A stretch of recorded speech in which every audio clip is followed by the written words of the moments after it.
What's up, everybody? Today I'm back. It's June 30th. We've got only a couple more days until Legends of the Force comes out. So I just wanted to do one last video of kind of a jump to lightspeed experience. This is my Final Showdown. Like the 6-cost double cunning card, the best card in the game. Y'all know it, you love it. Yeah, it was my Final Showdown at Contrarian Games up in Vancouver. Kind of in the greater Portland area. Had a great showing. I think it was like some 30 people. And yeah, it was awesome. I thought it was only going to be 5 rounds. It was 5 rounds and then another cut to top 8. So I was there for 9 hours. We took second place. And let me tell you, it was really fun. We took Ackbar, so that was a great accomplishment. We're super happy to see, like, those previous showdown experiences. I was kind of moaning, kind of like, oh, am I really ever going to be able to, if not now, when am I going to be able to play these niche leaders?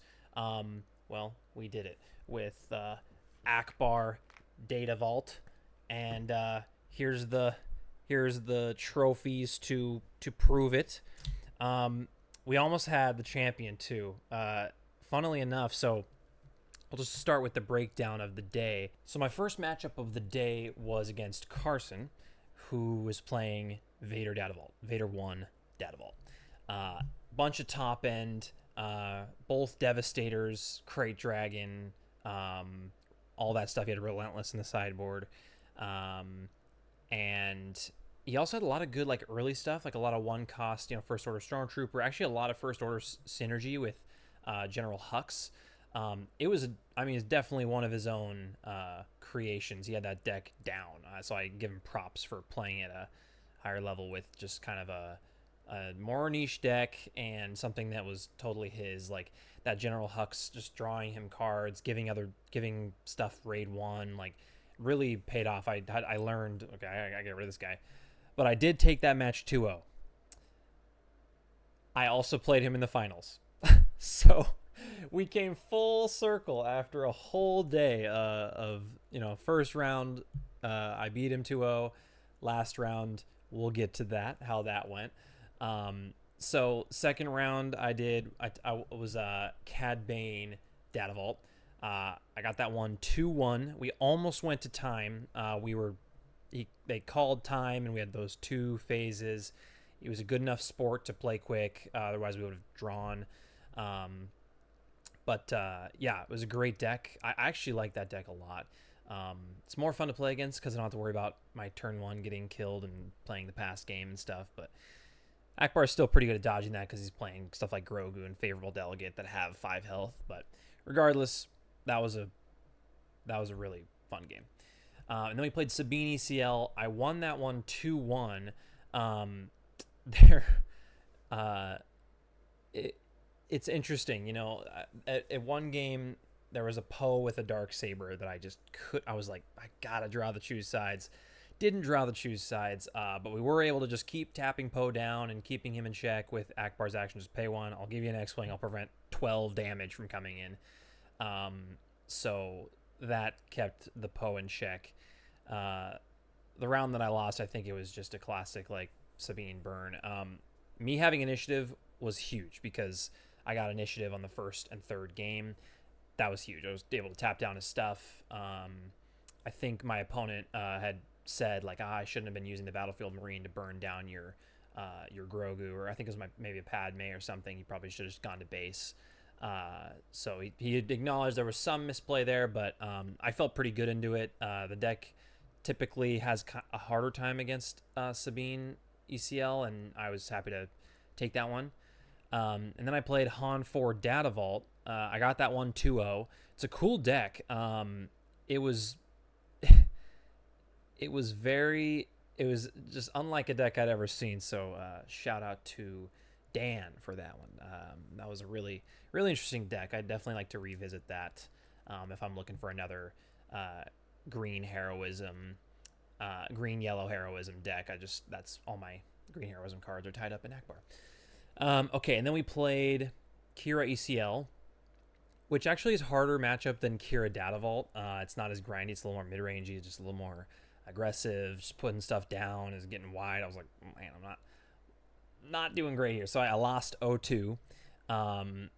And I was like, okay, I'll take 4-1. And they're like, it's cut to top 8. And I was like, oh, what? Okay, great. I thought it was just like done. We had enough people that we would do top 8.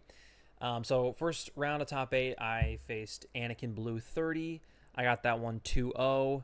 I mean, Ackbar has a really good matchup into it, honestly, with all the removal that Anakin has and all the restore. It's like Ackbar has better late game and obviously choose sides. So I think I chose sides as Great Dragon on both games. It's kind of feels bad, but that's what Ackbar does. It's choose sides. That's the MVP. So, and then I played Akira Datavault. So this was Samuel Gray, which I had actually it was a Sam mirror, and I connected.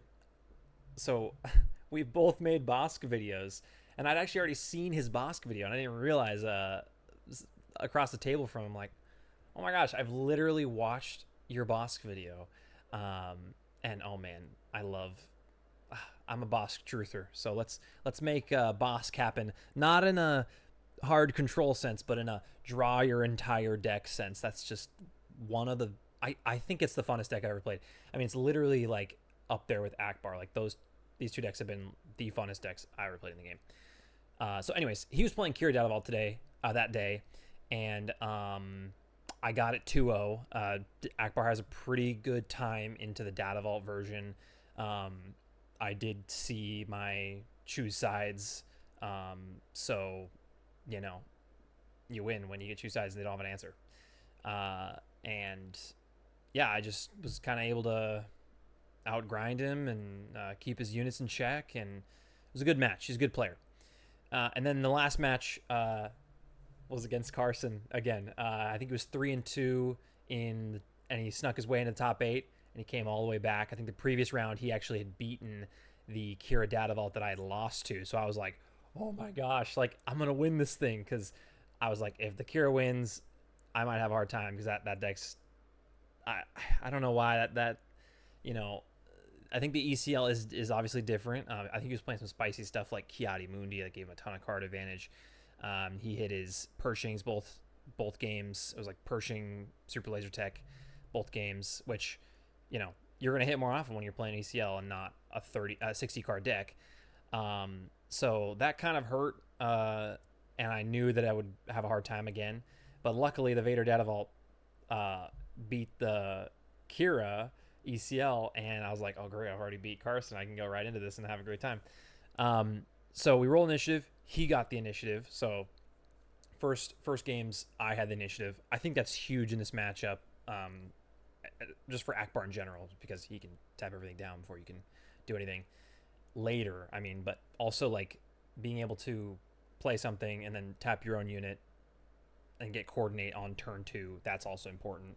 Shuttling the Super Laser Tech and just capturing his stuff, like, you know, it was good. But let's see. So was it the second round? Yeah, so it was the second round that I won. So the first round I lost. We went really long. I mean, I don't even think we had a time limit. We just had unlimited time.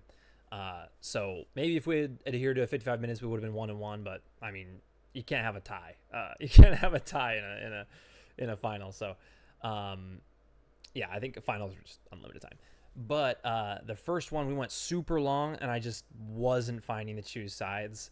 I was doing everything. I was favorable delegate, bounce it with the home one, draw a card, replay the favorable delegate, just everything I could, and then I U-wing, and there's the choose sides, and I'm like, I should have waited, and then it gets shuffled to the bottom.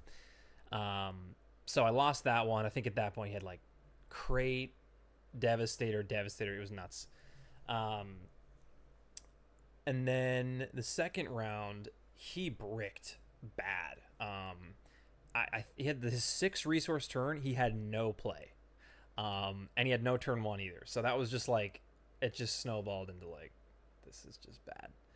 And I think I just kind of took that one naturally. The third game, he saw the bombing run that he sideboarded in, and he killed like all my stuff. I mean, I think he had a pretty slow start as well, but the bombing run helped him catch up. He had a ramp, so he flipped Vader, and all of a sudden I'm like, oh man, I think I was on like 4 or 5 resources, and he has Vader out, and he bombing run my whole fleet, and I'm like, this is gonna be tough. And we grinded it out. Again, I just didn't see the two sides at the end, which, if the deck leans so much on one card, I mean, like, you got to pay the price. Like, it's a 60 card deck. There's 3 in the deck.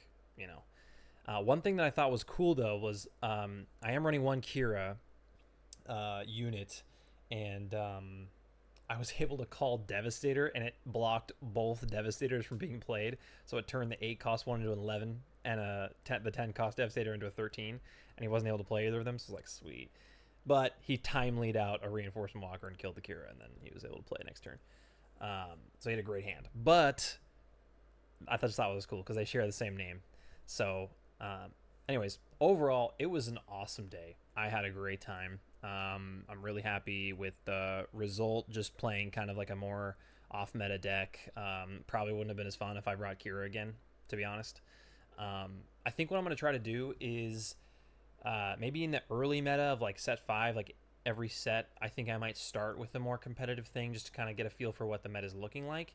And then by the end of the set, when things are cooling down, people are playing more casual stuff like they were at this event. I mean, there was a huge variety of decks. I mean, it very well may be the best meta we ever have in the history of Star Wars Unlimited. I mean, I hope not. I hope it continues. But I mean, Vader Data Vault, Cad Bane Data Vault, Sabine CL, Han 4, Kira, Anakin, and there was plenty others. I mean, I know a Hera made it into the top 8, so shout out. And I'm just happy that the meta is open like that, where we can play whatever we want.